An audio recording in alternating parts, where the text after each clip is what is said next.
This was the first serious poem I wrote. It's called Physical Face. It's a Zen poem. Searching for my original face, the one I had before this war of conditioning began, before Mommy and Daddy made me the best boy they could, before Madison Avenue bought the rights to my subliminal mind, before preachers claimed my soul under some kind of theological eminent domain, before passionless teachers taught me what someone else taught them was true. In more simplistic societies, they wear ceremonial masks, but when the dances are done and the fires are out, their masks are removed, and we call them primitive. In America, we have only one subculture into mask removal, and we call them clowns. I have layered mine on like sedimentary rock. Now I'm trying to peel them off like heated cellophane tape, trying to return to that space in the middle. Why have they all conspired to pollute my pure land? Were they that jealous of my innocence? If I can just untie the knots they pulled in me, can I return to the garden?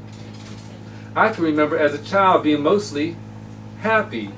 And even when I cried, it was complete and flowing like a rainstorm.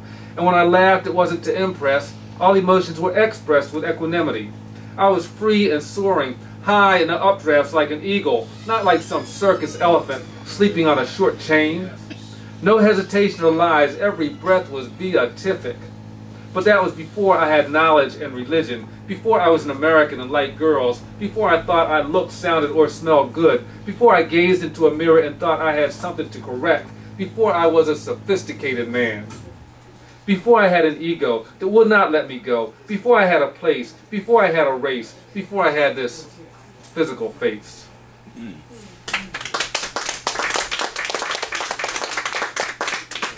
I am America.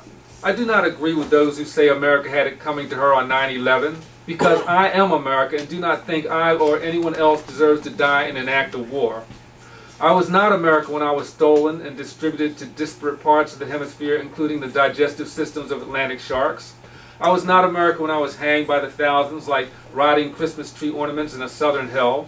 I was not America when scarred and scared by whips and chains.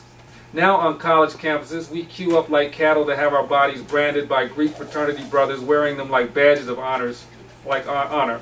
I guess I insulted the cattle, for even they try to get away. I am America because I possess a pension, a plasma, and little plastic cards with which I buy objects I want but do not need. I was America years ago when I invaded Vietnam like we invaded Iraq, so don't look at me sideways when I don't support the troops. Hell, 40 years ago in Da Nang, I did not support myself. No, I do not condemn the troops. They're just not exactly heroes to me.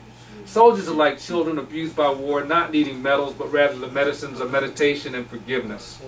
There is a weapon of mass destruction in Iraq, and it is us. You period, us period. We have been holding death over people's heads like thin threads of terror for too long, with their only crime being the curse of oil flowing beneath their feet. Now that is really raw and crude. Too many weddings and funerals have been the site of murders by missile, which we reflexively disavow knowledge of as standard operating procedure, like some other superpower's drone just happened to be flying through the neighborhood. Mass deaths of celebrants and mourners at weddings and funerals is the most tragically ironic way to die, and would even make a coward like me seek vengeance. Please don't blow by this like it is happening in some other world and time. Just imagine being incapacitated and unable to attend such important family functions. Then finding out later that everyone wearing your last name had been blasted into pieces so unrecognizable it would make CSI throw up their hands.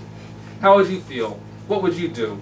I am America because I cannot understand how anyone could blow up those buildings, but I do understand why some cheered. Paraphrasing Joni Mitchell, America believes that might makes right, however, sometimes strong is wrong.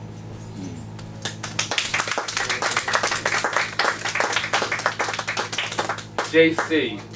With all the wars scarring the earth and the people, all Jesus was in the mood for was the music of John Coltrane. Slipping the CD back in its sleeve, he invited him over for dinner and libations. When he arrived, he said, "You know, it's more than a coincidence we have the same initials." An hour later, Jesus requested a love supreme because it reminded him of his Father. The peace, though near perfect in the world, now was divinely different, simultaneously subtle and intense, at first suggestive of a pattering of raindrops on dry leaves, gradually building to crescendos of thunder before dissipating as fine mist over a meadow. Jesus wiped a tear from his eye and said, "John, there's something I've always meant to ask you. Please ask. When you were in the flesh, why did you never speak to me in prayer?" Putting his saxophone down, John looked at Jesus and said, "I did, every time I played."